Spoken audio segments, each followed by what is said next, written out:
another foundation review. This time it is a powder foundation. Now, I've only reviewed one other powder foundation before on my channel. That's the Bare Minerals Bare Pro Powder Foundation. I will try to remember to link that down below or put a card up if you haven't watched that. I think I kind of just decided in that video that I was more of a liquid foundation girl than I was a powder.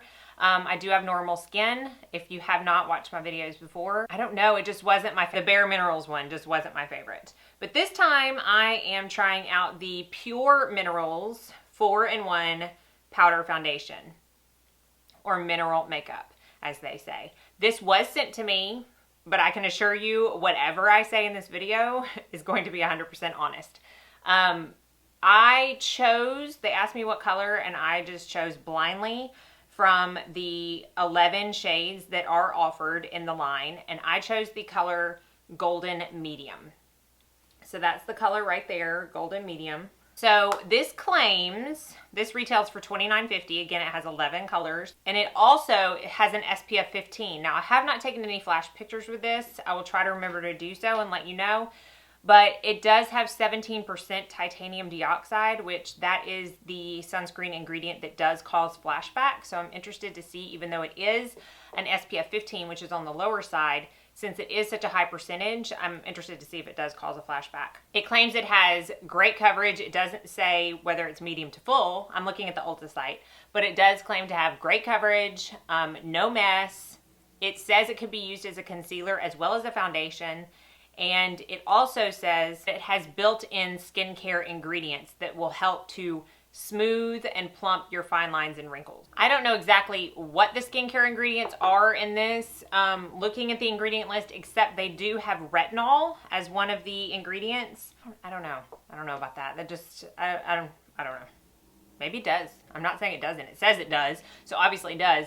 But I just don't know how active a retinol product can be when it is put in a powder that is consistently open to air as you're using it. I don't know.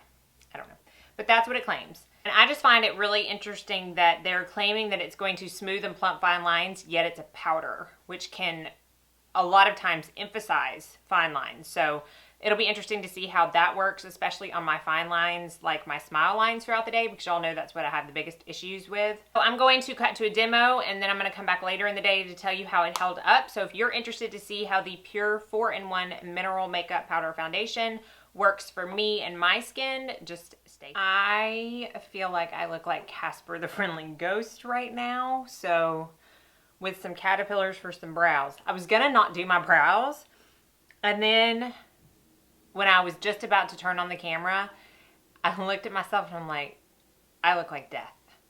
Like death. Because all I have on is my primer. I use the It Cosmetics Bye Bye Pores, and then I have my concealer done. So I use my Giorgio Armani and my Urban Decay Naked Skin. So like everything is certainly one color, and I prime my eyelids. So there's no like veiny discoloration right now. I just like one sheet of white, and then you know the white top's not helping. And we're just gonna get started. Like I said, I've already primed my eyes and done my concealer. I wanted to do everything cream based first, so that I did not have to put anything cream over the powder. I'm gonna be using my Bare Minerals Seamless Buffing Brush. A lot of you mentioned other brushes that would probably be better with powder foundation in my Bare Pro video, Bare Minerals Bare Pro, but considering I'm very new to powder foundation, I didn't want to spend a ton of money on extra brushes when I didn't even know if I was going to like it. So we're going to go with this one. So again, I got the color Medium Golden. Looks like this. It's not really coming across on the camera too much, but it looks very peachy. So I'm a little, okay, so just put it on my brush. I'm going to buff first, and then I'm going to slide if I don't feel like I'm getting any coverage.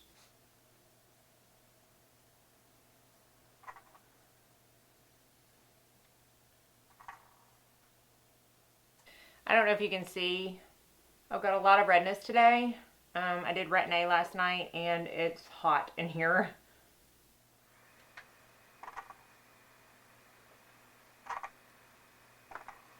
So I think the color is going to be okay. So this is me buffing the first layer. You can still see, I can anyways, a lot of redness right here and right here. I'm just gonna press in more product versus swiping because I honestly feel like buffing any kind of foundation just disturbs what you put on under it. So I kind of feel like it defeats the purpose. And then I'm gonna try to press over here.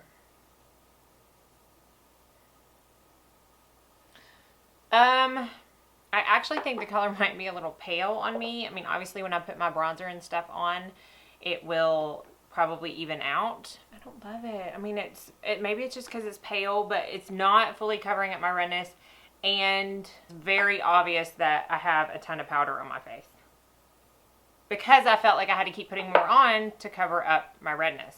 I don't know. Let me put the rest of my makeup on. Okay, so I have the rest of my makeup on, and I did spray my face like when I was completely done with my Pixie Fixing Mist to get some of the powdery look off. I still feel like it's a little, like a smidge light even with bronzer on, but it's nothing I can't deal with.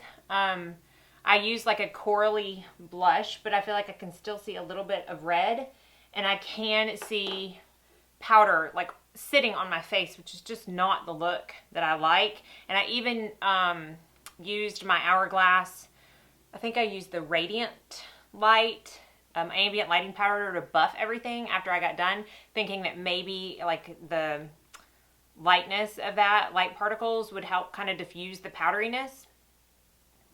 It's not as bad on this side as it is on this side, so maybe I just added too much. I don't know, but I feel like my forehead lines like are a little more pronounced. Granted, I know I need to go get my Botox redone, but like they're even more pronounced. Sorry, I saw a little bit of my eyebrow that I didn't get.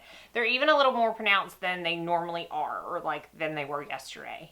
I feel like it's building up around my nose area. I don't know if this is gonna come through or not, the powderiness on my cheek and around my nose.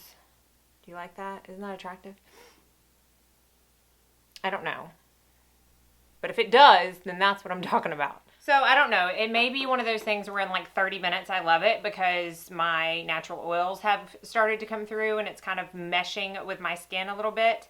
That's why I'm going to give this a full day's wear and come back later tonight and let you know to see how it holds up, if it breaks apart like my Bare Minerals did, just to kind of get the gist of it like that. So I will be back later on tonight to let you know what I think of this final thoughts wise. Okay, we're back. It has been probably, I think, about 8.5 hours since I first had the foundation on. And I will have to say that I'm a little bit more on the favorable side now as I was when I first put it on. Now, I'll also say that I don't think that's hard to do because I really did not like this when I first put it on.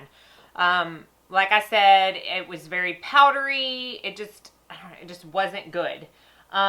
Now it is still powdery. I've done nothing to my face, but I did use a little bit more bronzer about midday, about 4 o'clock, because I just felt like this color was really light on me. I don't know if it really translates over the camera or not, but it is a smidge too light. So I did reapply bronzer, and I did spray my face with my Pixie Fixing Mist or whatever to kind of like take the powderiness down a little bit.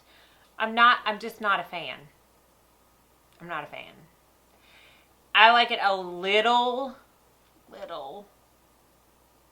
more than the Bare Minerals Bare Pro. But my forehead looks like I've aged 10 years. I don't know if it's going to come across on camera, but I'm going to try. Hold on. You may not be able to tell. It's patchy. It's patchy up here. Patchy, especially right here. There you go. There you go. Look at that forehead. Yep. It's more powdery on this side than it is this side. Other than that, everything on top of it stayed fine. And I don't think it looks any worse other than my forehead. My forehead's a nightmare. I will say, I think that the best time that this foundation looked was when I went into the bathroom at the gym after I got done working out. And I still had all this sweat on my face. When I first blotted that off, I felt like the foundation looked the best then. So I don't know if that means it's going to work best for oily skin types. I know that some of the reviews on Ulta had like oily skin and they absolutely loved it, said it lasted forever on them. So maybe, you know, that's the trick, to have really oily skin for this to work. Some people said they had dry skin and it worked. I have normal skin, it worked. I just don't love it. Another main issue that people had in the reviews was that it goes too fast as far as how long it will last you in the actual pan, meaning you have to use so much product to get any type of coverage like you saw in my demo that it just doesn't last you. One reviewer said that she had it for a month and she had almost completely gone through it, which is just not very reasonable or practical for someone who wears something like this every day. I do think it translates a little bit lighter on the face than it does in the pan. The lighting is not going to show that on camera, but I do feel like that it's darker in the pan than it comes across on my face. Maybe I just don't like powder foundation. I mean, maybe that's like the consensus that I need to come to, and I probably just need to stop trying them altogether. But I have not had huge luck with either one. I mean, the pros are just like the pros of the Bare Minerals. Powder foundation is convenient. It's fast. It's, you know, something that you can do very quickly in the morning and get right out the door. Sorry about that. I felt like the color evened out a little bit more as the day went on, and I felt like the powderiness went down a little bit more as the day went on, which is what I had hoped for. So that is a pro, that, you know, the longer you wear it, the almost better it looks, aside from my forehead. I guess it's a pro that it has skincare. I don't know how much skincare that is formulated inside of a powder is going to do once I've already got all my skincare and primer on. I just don't think it's going to make a bit of difference in my opinion. So I don't know if that's a huge selling point, at least to me, but I guess some people might consider that a pro. I will say it looks really good far away. I mean, I don't know how much of a pro that is, but I do feel like it looks better far away. Like, I was in front of my vanity when I was putting on my bronzer this afternoon. I was like, well, this doesn't look too bad. And then I got in the car and I pulled down the visor and I'm like, okay. It doesn't look bad, but it doesn't look great. And I'm very spoiled with some of my liquid foundations that I feel like a powder foundation is really going to have to blow me away. So I don't know. I don't know. It's hard for me to say that I recommend this if you love powder foundations, because I just don't like powder foundations, I think. So, but if you're watching this, maybe you can compare it to how you think it looks on me versus the Bare Minerals and make a decision for yourself. It's not an awful product, and I can't say that I'm never going to use it again. Excuse me. Just started sounding like a man there. I can't say that I'm ever not going to use it again. It's just not going to be my go-to. Like, I don't think I'll ever pick a powder foundation over a liquid foundation, but there are times that call for it. Meaning like very minimal makeup days, very fast makeup days. I mean, there's just a time and a place for it, I think. It's just not going to be a time and a place in my everyday routine by any means, and probably not even like once a week. So maybe that's a consensus this video has brought me to. I hope that I at least gave you some helpful information on the actual product itself. I will link everything down below, this product as well as all of the items I used on my face. And again, I hope this was helpful. I think I'm going to stick to my liquid foundations. I don't know. Maybe there's a powder foundation out there that will absolutely just blow my mind, and I just haven't found it yet. So I am not opposed to trying more. They're just not my jam right now. So thank you as always for watching.